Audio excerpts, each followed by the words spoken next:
시간 좌우 앞뒤에 계신 분들께 함께 이렇게 인사하겠습니다. 여호와를 기뻐하는 것이 힘이니.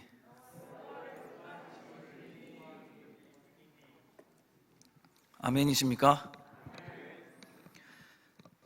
백성들은 말씀에 이 사모함이 있었습니다. 그죠? 그래서 학사 에스라에게 하나님의 말씀을 이제 들려주기를 요청을 했습니다.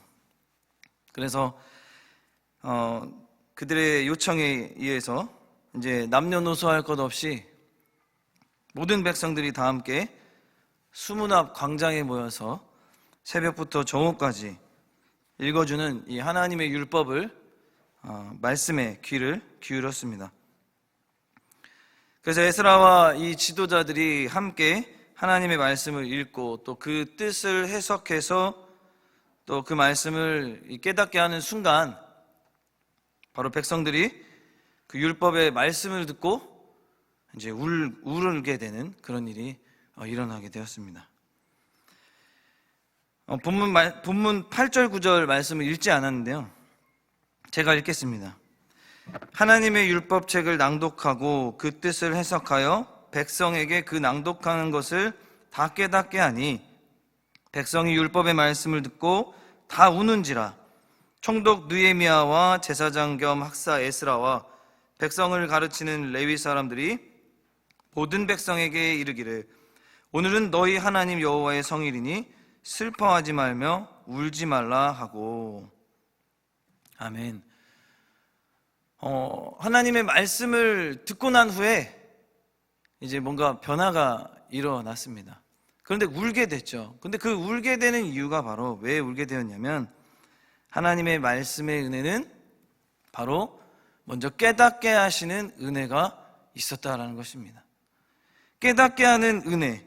백성들이 사모함으로 나아갔을 때, 말씀에 귀를 기울이고 들었을 때, 또 하나님을 대하듯 그 말씀을 대했을 때, 그리고 말씀의 해석을 잘 들었을 때 하나님께서는 은혜를 베풀어 주셨는데 어떤 은혜냐? 바로 깨닫게 하시는 은혜를 주셨다는 것입니다. 여기서 깨닫는다라는 뜻은 하나님의 말씀을 듣고 그것을 자기와 연관 있게 마음으로 인식을 하는 것을 말합니다.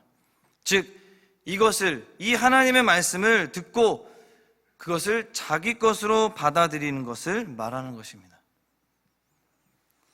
그래서 9절에 이스라엘 백성은 하나님의 말씀을 듣고 깨닫게 되어 반응을 보이게 되는데요, 그 반응이 무엇이냐? 방금 전에 말한 것처럼 다 우는지라. 자신들의 죄가 잘못되었다는 것을 깨달았기 때문에 눈물이 난 것입니다. 느헤미야 본인도 먼저 깨달았던 적이 있습니다. 오래전에 그 죄 때문에 통곡하며 하나님 앞에 회개하며 운 적이 있죠. 그런데 백성들은 이제서야 말씀을 들으면서 죄를 깨닫게 되고 또 눈물로 회개의 기도를 드리게 된 것입니다. 어떤 사람이 영적 지도자이겠습니까? 바로 하나님의 말씀에 먼저 죄를 고백하고 하나님 앞에 말씀으로 그 죄를 깨닫는 사람이 바로 영적인 지도자라는 것입니다. 어쨌든 이 울음은 바로 회개의 울음인데요, 구체적인 회개는 이 8장 이후에 이제 9장에 또 나타납니다. 살짝 요약해서 먼저 말씀드리면, 첫 번째, 교만하여 주의 명령을 듣지 않음을 회개했습니다. 그리고 주께서 행하신 기사를 기억하지 않고 우두머리를 세워서 애굽으로 돌아가려고 했던 것을 또 회개했고요, 금송아지를 부어 만들어 하나님 대신한 것 회개했고, 큰 복을 누리면서도 율법을 등 뒤로 한 채 선지자들을 죽인 죄를 회개했습니다. 그리고 주를 섬기지 못하고 악행을 행한 것에 대해서 회개를 했습니다. 그러니까 이들은 자신들의 죄뿐만 아니라 이미 이전에 조상들이 저질렀던 죄까지도 하나님 앞에 엎드려 회개를 한 것입니다. 그렇습니다. 진정한 이 회개는 이 하나님의 은혜를 통해서 이 회개가 나타난다는 것이죠. 회개 없는 은혜, 정말 참된 은혜라 할 수 없다라고 또 말할 수 있겠습니다. 그렇게 이제 이스라엘 백성들이 율법을 깨닫고 이제 애통의 눈물을 흘리며 회개를 하고 있을 때 당시 이스라엘 백성 전체를 관장하는 이 총독 느헤미야가 곁에 있다가 9절 하반절에 이렇게 이야기합니다. 오늘은 너희 하나님 여호와의 성일이니 슬퍼하지 말며 울지 말라. 아멘. 그런데 이상한 건 울 수밖에 없는 이유가 있었습니다. 바로 유다의 멸망과 성벽의 무너짐이 자신들이 하나님을 찾지 않아서임을 깨달은 것이죠. 그리고 하나님 말씀을 너무도 멀리했던 죄, 이런 죄된 모습들, 그런 모습들을 지금에서야 자신의 모습들을 돌아보고 깨달았기 때문에 너무나 애통한 마음으로 하나님 앞에 이 죄를 고하면서 울 수밖에, 눈물을 흘릴 수밖에 없었다라는 것입니다. 그런데 이런 의미를 알면서도 느헤미야는 도대체 왜 울지 말고 기뻐하라고 하는 것일까요? 그것은 이날은 여호와의 성일이기 때문입니다. 여호와의 성일, 바로 하나님의 날로서 하나님이 기뻐하시는 날, 하나님이 기쁘시게 하는 날, 또 하나님께서 우리에게 복 주시는 날이기 때문에 슬퍼하지 말고 울지 말라고 하시는 것입니다. 그리고 더 웃긴 건 10절에서 이렇게 울지 말라는 것으로 끝난 것이 아니라 너희는 가서 살찐 것을 먹고 단 것을 마시되 준비하지 못한 자에게는 또 나누어 주라. 아니, 지금 회개하고 자복하고 애통하고 울면서 이 죄를 고백하고 있는 상황에 울지 말라. 그리고 또 너희는 가서 살찐 것을 먹고 단 것을 먹고 그렇게 축제의 분위기를 누려라 라고 이야기하고 있는 것입니다. 한번 좀 살펴보면 여기서 살찐 것, 원어로 마시마남은 이 짐승의 가장 먹기 좋은 부분이라고 합니다. 따라서 이것은 이제 레위기에서 먹지 말도록 금지하고 있는 기름 부위와는 전혀 다른 부위를 말하는 것입니다. 한편 단 것, 포도즙에 물을 섞은 음료를 가리키는 것입니다. 아마도 이제 이 고대 중근동 사회에서는 이러한 음료를 단 것이라고 이렇게 가리키는 것 같습니다. 그래서 본 문구의 이 어떤 의미를 살펴보면 잔치 분위기가 날 수 있도록, 아주 충분히 잔치 분위기가 날 수 있도록 흥을 돋을 만한 진미들을 먹으라라는 명령으로 우리가 볼 수가 있습니다. 그리고 준비하지 못한 자, 여러 가지 사정으로 인하여 먹고 마실 수 없는 자들을 뜻하고 있습니다. 아마 여기에는 주로 이제 가난한 자들, 나그네들이 포함될 것이라고 봅니다. 유대인들에게는 이 즐거운 날에 어려운 처지의 놓인 자들을 돌아보아 필요한 것들을 또 제공해 줌으로써 함께 즐거움에 동참하도록 하는 것이 관례로 되어 있습니다. 이와 같이 가난한 자들에게 나누어 주어 사랑을 베푸는 일은 이 축제를 여호와로 인하여 즐거워하는 축제가 되도록 하기 위함이었습니다. 제가 방금 전에 무엇이라고 얘기했죠? 어떤 누구로 인하여?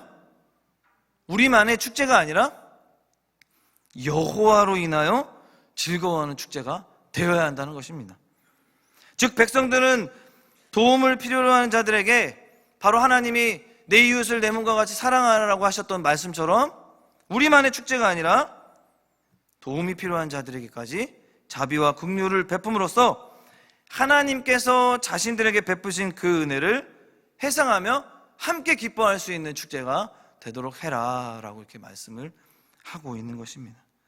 그렇습니다. 사랑하는 성도 여러분, 말씀을 듣고 그동안 백성들이 저질렀던 여러 가지 죄들이 바로 이 하나님의 은혜로서 그 은혜 가운데 깨달아지면서 회개의 눈물이 나오는 그러한 상황이지만 또한 마땅히 죄를 뉘우치면서 용서를 구하며 울어야 하는 그런 상황 가운데서도 느헤미야는 오히려 살진 것을 먹고 단 것을 마시고 여호와로 인하여 즐거워해라. 그리고 너희들만 그렇게 하지 말고 예비치 못한 자들까지 어떻게 해요? 서로 나누어 주라고 말을 하신 것입니다. 그런데 이것은 하나님의 은혜 없이는 결코 될 수가 없다는 것이죠. 안 되는 것입니다. 매 주일이 여호와의 성일이 될 줄로 믿으시기 바랍니다. 우리 교회 가운데도 매 주일이 바로 이 여호와의 성일이 되어야 한다는 것입니다. 하나님은 어떤 분이십니까? 하나님은 우리를 너무 사랑하시기에 오히려 우리들에게 말씀으로 위로와 기쁨을 주려고 하시죠. 말씀을 통해 다시 회복하기를 원하신다는 것입니다. 그래서 우리가 계속해서 날마다 회개해야 한다는 거예요. 그 이유는 우리가 하나님의 사랑을 바로 믿기 때문입니다. 만약 보복만 있다면 잘못했다는 고백을 하려고 하기보다는 도망가기 바쁠 것입니다. 호세아 6장 1절 말씀에 보면 이렇게 말씀하시는데 함께 읽겠습니다. 시작. 오라 우리가 여호와께로 돌아가자. 여호와께서 우리를 찢으셨으나 도로 낫게 하실 것이요 우리를 치셨으나 싸매어 주실 것임이라. 아멘. 또 요한일서 1장 9절 말씀도 함께 읽겠습니다. 시작. 만일 우리가 우리 죄를 자백하면 그는 미쁘시고 의로우사 우리 죄를 사하시며 우리를 모든 불의에서 깨끗하게 하실 것이요. 아멘.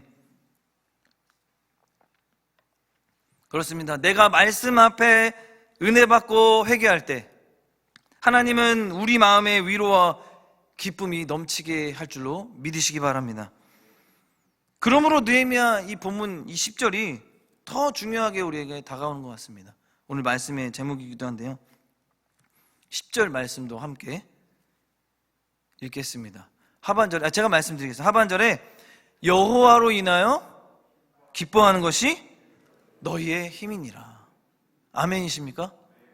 이 힘도 누가 주시겠습니까? 바로 여호와께서 주시는 것입니다. 우리가 이 말씀의 은혜에 더욱더 회개하고 자복함으로 하나님의 말씀을 인정하고 그분의 그 사랑하심을 깨닫고 알아갈 때 우리는 그 여호와로 인하여 기뻐할 수 있는 것이고 이런 힘든 상황과 어려운 상황 속에서도 다시금 하나님의 사랑으로 우리가 나타나고 그 사랑을 경험하고 나아갈 때 더욱더 기뻐할 수 있는 힘을 여호와께서 우리에게 부어 주신다는 것입니다.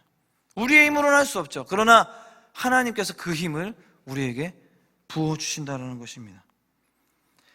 그러니까 하나님께 회개함으로 그 심령들이 돌아왔으면 이제는 기뻐하고 즐거워해라 이 말입니다. 왜 그렇습니까? 바로 주일은 기뻐하고 즐거워하기 하는 날이기 때문입니다. 우리는 매 주일 정말 주님의 날이라고 정해서 주의 거룩한 날로 정해서 하나님을 예배하는 날로 우리가 여러 가지의 주일 예배들을 드립니다. 1부, 2부, 그리고 또 오후 예배, 또 여러 가지 모임들, 그런 교제도 나눕니다. 그런데 이런 것들이 우리에게 어떻게 나타나겠습니까? 바로 여호와를 기뻐할 때 하나님이 우리에게 힘을 부어주셔서 우리는 마땅히 주님의 날에 하나님께 영광 돌릴 수 있는 힘이 우리에게 부어지게 된다는 것입니다. 바로 여호와 하나님을 기뻐하는 것이 우리의 힘이 되는 줄 믿습니다. 하나님을 찬양하며 하나님께 영광 돌리고 하나님을 예배하는 날인 주일이 피곤하지 않다는 것이죠. 과중한 주의 일로 우리의 육신은 피곤할 수 있습니다. 섬기는 여러 가지 부분들이 많잖아요.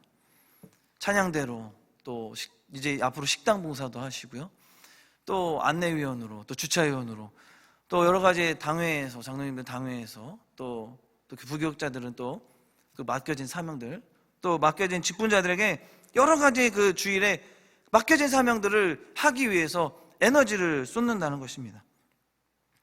그러나 그 육신이 피곤하지 않다는 거예요. 심령의 강건은 모든 피곤을 이기게 하시고 우리의 한 주간을 하나님께서 승리로 이끌어 주는 줄 믿으시기 바랍니다. 그리하여 백성들은 곧바로 그렇게 하나님의 말씀을 통해 또 깨달은 것들을 가지고 이제 실행에 옮깁니다. 오늘 본문 12절 말씀인데요, 함께 읽겠습니다. 시작. 모든 백성이 곧 가서 먹고 마시며 나누어 주고 크게 즐거워하니 이는 그들이 그 읽어 들려준 말을 밝히 알미라. 아멘. 이 백성들이 하나님께서 주시는 그 말씀을 밝히 깨달아 알아서 그 은혜를 받았기 때문에 그들에게는 이제 크게 즐거워함이 있었다는 것입니다. 또 서로 먹고 마시며 즐거워하는 교제의 나눔이 있었다는 것이죠. 사랑하는 성도 여러분, 무엇이 진정 우리를 기쁘게 하는 것입니까?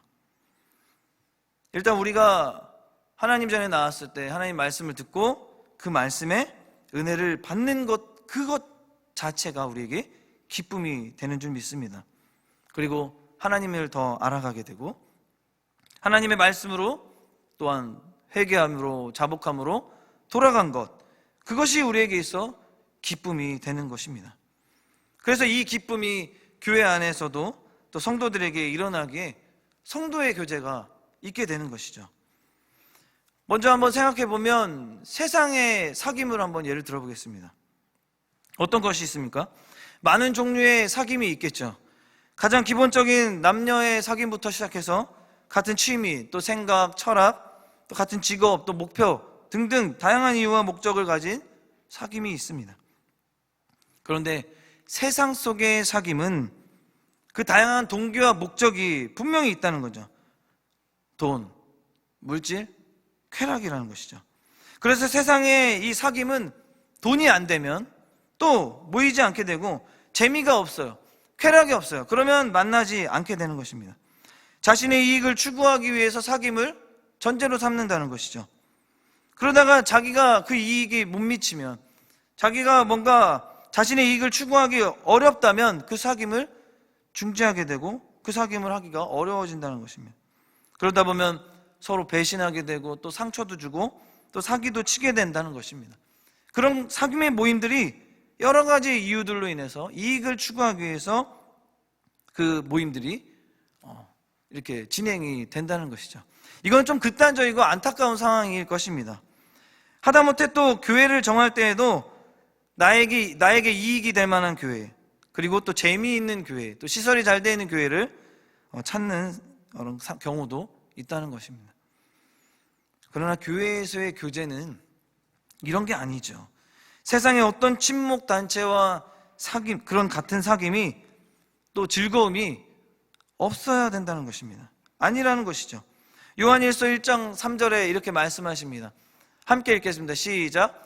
우리가 보고 들은 바를 너희에게도 전함은 너희로 우리와 사귐이 있게 하려 함이니 우리의 사귐은 아버지와 그의 아들 예수 그리스도와 더불어 누림이라. 아멘. 성경은 우리의 사귐의 동기가 태초부터 뭐에게 있다고요? 생명의 말씀, 즉 예수 그리스도라고 말씀해 주고 계십니다. 요한은 그가 복음을 전하는 동기와 목적이 우리에게 사귐이 있게 하려 함이라 라고 분명히 말씀하고 있습니다. 또한 아무리 선행이라도 그 중심에 예수 그리스도가 없으면 사귐이 아니다 라고 이야기하는 것입니다. 즉 하나님과 하나님의 말씀으로 돌아가서 보니 한 형제 또 한 지체인 것을 깨달아 알므로 서로 자신의 몸과 같이 아끼고 사랑하며 서로 나누는 삶이 일어난다는 것이 예수 그리스도 안에서 일어나는 교제라는 것입니다.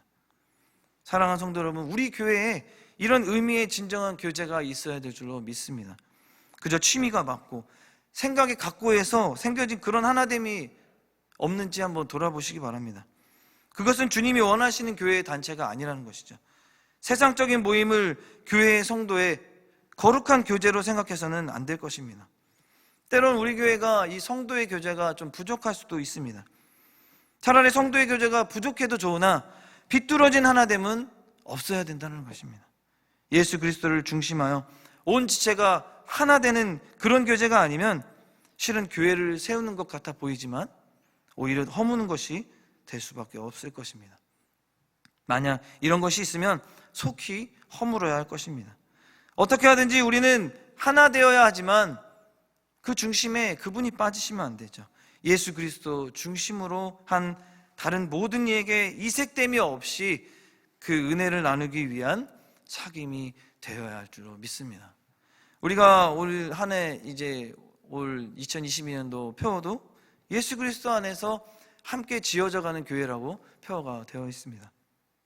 바로 그 예수 그리스도께서 함께 하셔야만 우리의 공동체는 세상의 공동체가 아닌, 세상이 추구하는 공동체가 아닌 주님이 원하시는 아까 말씀대로 예수 그리스도 안에서 그 중심이 예수 안에서 나누는 그 은혜가 하나님의 말씀으로 나누는 은혜가 있는 교제가 되어야 할 줄로 믿으시기 바랍니다.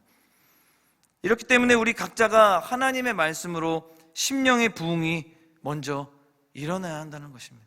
그래서 느헤미야 백성들이 학사 에스라에게 자기들에게 말씀을 들려주기를 원했다는 것이죠.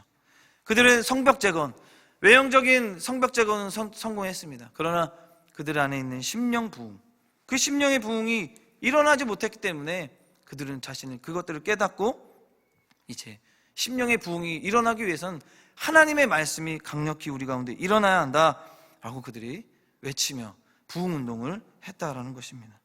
하나님의 말씀으로 심령 부흥이 일어나야 될 줄로 믿습니다.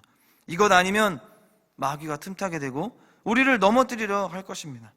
그렇기 때문에 우리는 더욱더 하나님의 말씀을 더 자세히 알아가기 위해 노력해야 한다는 것이죠.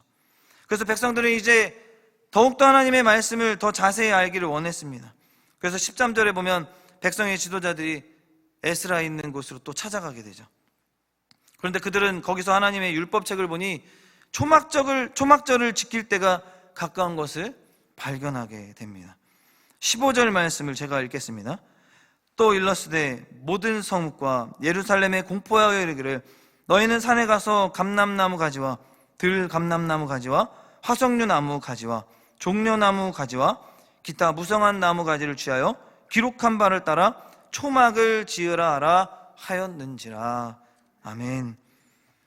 이전에 이스라엘 이 백성들이, 이 조상들이 광야를 지날 때 이제 하나님께서 그들을 40년간 먹이시고 입히시고 지켜 보호하신 것을 잊지 않고 기념하도록 위에서 7월 15일부터 한 주간 초막절을 지키게 하고 또 제8일에는 성회로 다 하나님 앞에 모이도록 하셨습니다.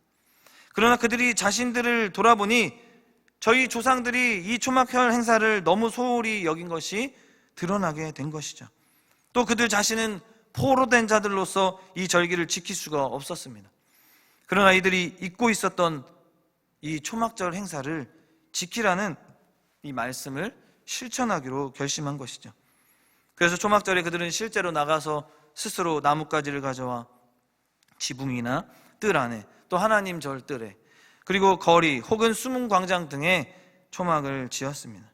거기 7일 동안 이제 거하면서 광야 시대의 그 역사 그리고 하나님의 그 보호하신 그 은혜들을 기억하고 감사하였다라는 것입니다. 우리는 하나님의 말씀의 순종은 즉각적으로 나타나야 한다는 것을 볼 수 있습니다. 이들은 은혜를 받고 회개에 이르렀는데 그것으로 끝나지 않았다는 것이죠. 하나님의 말씀을 더 자세히 알고자 했습니다. 이는 순종하기 위한 자발적인 노력이라는 것이죠. 그러자 저희들이 하나님께 순종하지 못한 것들이 하나하나 둘씩 발견되기 시작한 것입니다. 그리고 이때 그런 것들을 머뭇거리지 않고 즉각적으로 순종한 것이죠. 다시 하나님의 말씀을 더 우리가 순종하고 하나님의 말씀에 더욱더 우리가 따라서 우리가 말씀대로 행하자라고 결단을 한 것입니다. 예전에 한국 교회 이 집회들의 모습을 보면 옛날에는 막 어디 산에 가서 막 천막 쳐놓고 일주일씩 뭐 2주씩 그렇게 한 주간 막 땀을 흘리면서 기도하며 예배하며 그렇게 회개의 변화의 역사들을 이렇게 하나님 말씀도 듣고 또 자신도 돌아보고 하나님의 은혜에 깊이 잠기고 하는 그런 긴 시간의 집회들을 예배들을 많이 드렸을 것입니다. 그런데 지금은 그런 모습들이 많이 사라졌죠. 시간적인 여유도 없고 많이 발전하면서 그렇게 하루 이틀 하는 것도 2박 3일 하는 것도 힘든데 어떻게 일주일 2주일을 하겠습니까? 지금은 어떻게 보면 좋은 건물 안에서 또 좋은 시스템 속에서 또 무더운 날씨에도 시원한 우리 에어컨 바람 속에서 해주는 밥 먹고 편안하게 은혜 받는 집회의 모습들을 우리가 볼 수가 있습니다. 요즘엔 집회 가면 막 집회 그 등록비가 막 8만 원, 막 9만 원 이렇게 되더라고요. 왜 그런가 봤더니 숙소 그리고 또 먹는 것이 좀 좋게 나와야 하기 때문에 그 정도 든다라고 이야기를 하는 것을 봤습니다. 근데 이런 것들이 꼭 잘못됐다라는 것을 말씀드리는 것이 아니라 시대가 많이 바뀌었어도 형편은 좋지만 이전에 어렸을 때 그 은혜 부어졌던 하나님의 그 은혜들을 우리가 잊으면 안 된다라는 것입니다.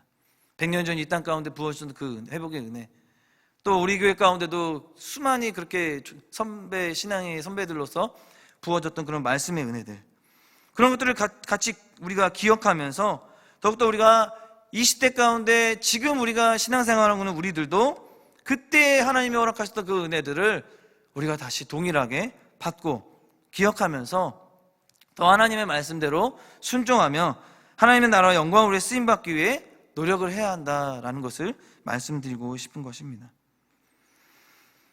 우리가 집회, 수련회, 말씀 사경회, 우리가 무엇을 얻으려고 가는 것이겠습니까? 좋은 숙소에서 편안하게 잠자리 하려고요? 또 맛있는 것 먹고 또 좋은 것 먹고 좋은 것 보기 위해서요? 쉬는데 목적이 있는 것이 아니라는 거죠.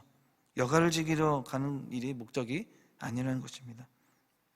바로 하나님의 말씀에 대한 갈급한 마음으로 그 집회, 사경회, 또 수련회에 참여한다는 것이죠. 바로 하나님의 은혜를 받기 위해서입니다.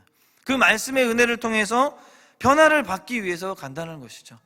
그동안 하나님 앞에 회개하지 못했던 것, 그동안 하나님 앞에서 말씀을 통해서 깨달지 못했던 것들을 그 말씀에 집중하는 시간들을 통해서 우리가 깨닫는 은혜를 얻기 위해서 우리가 그렇게 준비해서 나아가야 한다는 것입니다. 그렇기 때문에 우리는 초막절의 근본정신을 계승해야 합니다. 하나님을 즐거워하고 은혜에 감사하며 무엇보다 말씀대로 살기를 위해 다짐해야 한다는 것입니다. 그래서 우리를 구원하신 그 예수 그리스도의 은혜를 다시 한번 깨닫고 감사하는 것이 오늘날 우리가 초막절을 기억하고 지키는 방법일 것이라고 생각이 됩니다. 말씀을 맺겠습니다. 오늘 본문 말씀을 통해 하나님께서 우리에게 주시는 교훈이 무엇입니까? 첫 번째로는 율법의 말씀을 듣고 깨달은 백성이 통곡하고 울며 하나님께 기도한다는 것이죠. 회개의 기도를 드린다는 것입니다. 오랜 유배의 삶, 끝이 보이지 않는 회복의 여정을 견디고 있지만 그들은 이 고난이 어디서 시작되었는지, 왜 하나님이 여전히 멀리 계신지 이유를 알 길이 없었습니다. 그러나 율법이 낭독되고 하나님의 말씀이 우리에게 들려졌을 때 그들은 그 듣는 중에 마침내 시련의 이유를 깨닫고 잘못했구나, 잘못 살았구나 라는 기쁨, 울음이 목구멍을 차고 올라왔습니다. 하나님의 말씀을 목말라하고 그 말씀을 깨닫고 회개하는 자에게 참 만족과 기쁨을 주신다는 사실을 기억하시기 바랍니다. 하나님께서는 이러한 은혜를 느헤미야의 시대에만 허락하신 것이 아니라 하나님께서는 모든 사람에게 지금 이 시대에도 또 우리 승동교회에도 같은 원리로 그 은혜를 베푸시는 줄 믿으시기 바랍니다. 아무쪼록 말씀이 내 공고한 삶의 이유를 설명할 때 우리들에게도 이들처럼 말씀을 통한 깨달음의 은혜가 있기를 간절히 소망합니다. 두 번째로는 여호와의 성일이니 백성들은 눈물을 닦고 여호와로 인하여 기뻐하고 즐거워하며 먹고 마심으로 힘을 얻으라라고 말씀하셨습니다. 하나님께서는 우리가 어떤 상태에 있든 하나님께 나아가 기뻐하고 힘을 얻는 것이 하나님의 마음임을 확신하게 하시는 것입니다. 그러므로 말씀이 그들에게 슬퍼할 이유뿐만 아니라 기뻐하며 즐거워할 이유도 알려주었다는 것이죠. 말씀 듣기를 사모해서 그 말씀에 강력한 은혜가 있어 아멘으로 화답하여 진정한 회개가 있고 심령의 부흥이 일어났다면 우리는 더 이상 근심할 이유가 없다는 것입니다. 이제는 우리에게 하나님이 계시고 나와 함께 하시기에 울지 말고 기뻐하라 라는 것입니다. 아무쪼록 우리 모든 예배의 시간에도 이 같은 은혜가 베풀어 주실 줄 믿습니다. 오히려 문제는 그 예배를 앞둔 우리의 신앙의 자세일 것입니다. 다 모여서 말씀 앞에 아멘 아멘 하며 기쁨이 넘치는 예배가 되기를, 또 우리에게 돌아오는 주일이 여호와로 인하여 기뻐하는 성일이 되기를 주님의 이름으로 간절히 소망합니다. 마지막으로 말씀을 더 사모함으로 더 밝히 알려고 에스라를 찾았던 것이죠. 그리고 율법에서 초막을 지으라라는 명령을 발견하고 모든 백성에게 초막을 짓도록 합니다. 그들은 더 이상 임의로 행하지 않고 율법의 말씀에 기록된 대로 행하게 되죠. 온 회중이 말씀을 듣고 말씀대로 행하고 또 크게 기뻐했습니다. 하루 일과 중 사랑하는 성도 여러분, 때때로 자신의 연약함, 죄를 깨닫게 될 때 낙심이 되기도 하지만 하나님을 기뻐하라 하신 말씀대로 우리가 찬양과 기도와 말씀을 향한 열정을 통해 우리가 새 힘을 얻으며 기뻐하는 하루가 되기를 주님의 이름으로 소망합니다. 아무쪼록 말씀의 즉각적인 순종을 통한 하나님의 놀라운 은혜와 감격이 늘 우리의 삶 가운데 있기를 주님의 이름으로 간절히 축원합니다. 기도하시겠습니다. 사랑의 하나님, 우리는 때론 자신의 연약함으로 인해 우리가 또한 그 상황과 환경과 역경 속에 우리가 불평하며 넘어질 때가 많이 있습니다. 그러나 그것은 우리의 눈이 항상 하나님께 가 있지 못하다는 것을 다시 한번 깨닫게 되었습니다. 다시 한번 그런 자신임을 바로할 때 하나님께 나아가는 것이 힘이 되는 줄 믿습니다. 우리 모두 이 시간 회개하게 하여 주시고 이런 나를 여전히 안으시고 사랑해 주시는 하나님으로 기뻐할 수 있게 하여 주시옵소서. 하나님을 바로 볼 수 있는 은혜를 주시고 하나님만이 우리의 힘이시고 산성이시며 방패가 되심을 기억하며 또 그 믿음대로 나아가는 주님의 믿음의 백성 되게 하여 주시옵소서. 아무쪼록 우리가 받은 은혜의 크기를 알게 하여 주셔서 주님이 기뻐하시고 또 주님을 기뻐하는 삶을 살아가는 주님의 모든 귀한 백성들 되게 하실 줄 믿사오며 거룩하신 예수님의 이름으로 간절히 기도합니다. 아멘.